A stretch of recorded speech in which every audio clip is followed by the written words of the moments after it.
Hi everybody, my name is Dave Marsh. I'd like to welcome you to this quick tip tutorial. And today we're going to take a look at how to quickly share a link to properties sent from Matrix.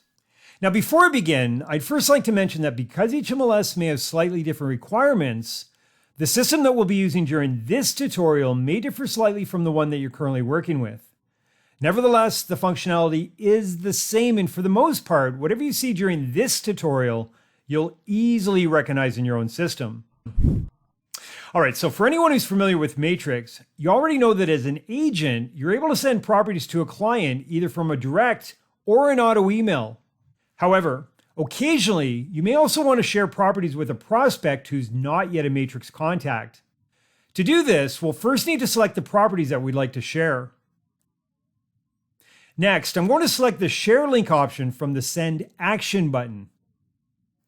And from here, simply add a title that best represents the properties being sent. Then generate and copy the link. All right, so with our link ready to paste, we're now able to send it to our prospect.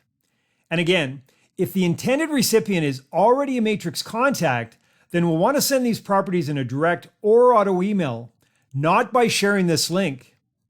And the reason for this is so we're able to view and manage all of the client's OneHome activity from their Matrix contact section. And for our client, they'll appreciate having all of the properties sent to them in one central location. But because this recipient isn't yet a client, we're going to share this link either by text or in an email. So let's go ahead and send this to our recipient. And what our prospect will see when they click on the link are all of the sent properties contained within a professionally branded OneHome portal. But again, because the recipient isn't yet a Matrix client, they'll have no access to any of the standard OneHome features. And they'll only be able to view these specific properties that were shared with them in the link. All right, well, this concludes this quick tip tutorial. I'd like to thank you for watching and hope that you can join me for another session. Take care.